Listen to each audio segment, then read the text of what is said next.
Hi, I'm Kristen Turner, and I'm here with Kate Van Ravenhorst, an account manager here at Apogee Search. Today, Kate's going to provide us with a few best practices in website redesign. Kate, would you begin by telling us what a motivating factor would be for a company planning to implement a website redesign? Sure, there are a variety of reasons, but it could be that they're having a product launch or changing some of their service offerings.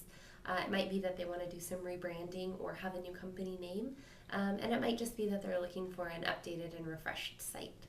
Once they've made the decision to implement a redesign, where should they begin? Well, from an SEO standpoint, you definitely want to consider the organization of your content. You want to avoid having content that could potentially compete for some of the same keywords.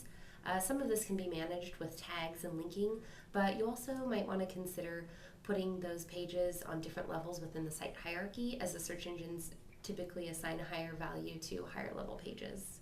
Great. Well, I understand that website age and reputation positively influence search rankings. How can you maintain site value through a redesign? Well, you'll want to preserve your existing URL structure if possible, and it's always a good idea to use logical folder names and incorporate your keywords where appropriate. You'll also want to redirect internal links on the old site to the appropriate page of the new site.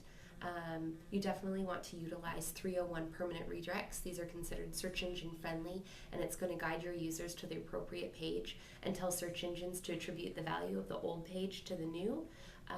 If users happen to arrive at a page of your old site either through a bookmark or typing the URL in directly, you want to avoid having them encounter 404 errors. How can you ensure that a search engine will find your new site? You're going to want to use sitemaps.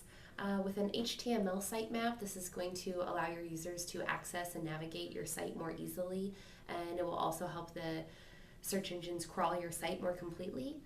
Through an XML sitemap, which is designed specifically for the search engines, it's going to alert the search engines that there are new pages on your site. You'll want to sign up for a Google Webmaster Tools account as well. This is going to alert you to any indexing problems that the search engines might have with your site, as well as keep you apprised of any general diagnostics on your site. Also, this will help accelerate the indexing of your website. Are there any additional elements to consider when implementing a website redesign? Well, you'll definitely need to reconfigure your tracking.